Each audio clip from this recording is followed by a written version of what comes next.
God grant me the serenity to accept the things I cannot change. Mike tries to surround himself with peace, even while fighting the anxiety and embarrassment he's felt for nearly 10 years. Did I say that over and over and over? He's not ready for you to see his face or know his full name. By the end of his story, you might understand why. I'm just one person out of thousands, you know, and people just, they just don't, the lawmakers just don't understand. When Mike watched the news last week and learned about lawmakers' efforts to cap damages touted as tort reform, My blood boiled. in 2008, Mike would have been among those affected if tort reform had been in place back then. He's had spina bifida his whole life and a foot sore from his leg braces, and an outpatient procedure for the injury left him needing therapy. I was there for wound care and for rehab. He was transferred to a nursing home in Heber Springs. And how did you leave there?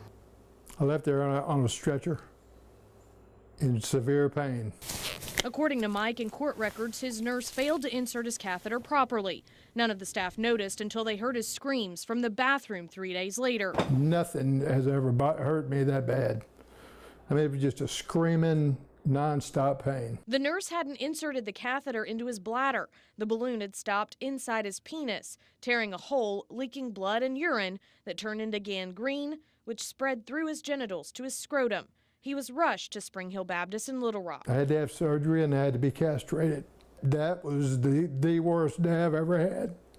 I've never had a worse day since then, and I'll never have one any worse than that. At 43 years old, any chance Mike might have had for a family legacy or an intimate relationship was cut short. Every minute of every day, I have to live with knowing those no sex, no kids, no grandkids. You know, I can't do the family thing like everybody else can.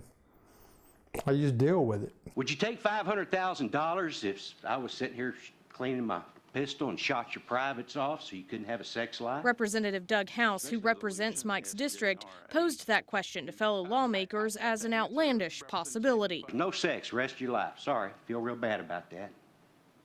But that's the limits. Mike's life is proof unthinkable horrors do happen to innocent people. I have to think about it because I have to see it.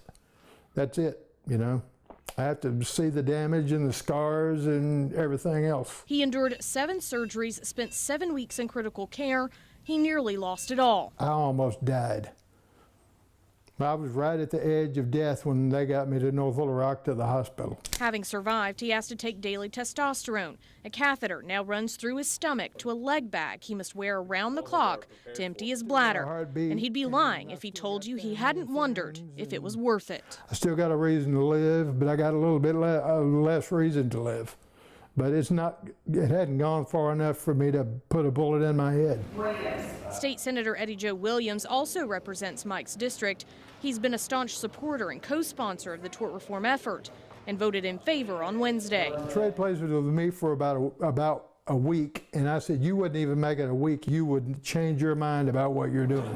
Despite us sending multiple notes inside the chamber, texts and emails requesting an interview, Senator Williams has yet to respond to our requests. Others who have supported this bill say it would be better for business owners. You know, every single day they don't have to worry about whether or not they're going to be sued and have a judgment against them the rest of their life that they're going to have to deal with. Somebody did something that they shouldn't have done, and I paid for it, and I'm still paying for it. To Mike, lawmakers aren't the ultimate judge to set the price on life and pain. God grant me the serenity to accept the things I cannot change. He can only hope the voters of Arkansas, another jury of his peers, can imagine life as he lives it. Courage to change the things I can. And send a message to lawmakers. And then the wisdom to know the difference. Working for you, I'm Marci Manley.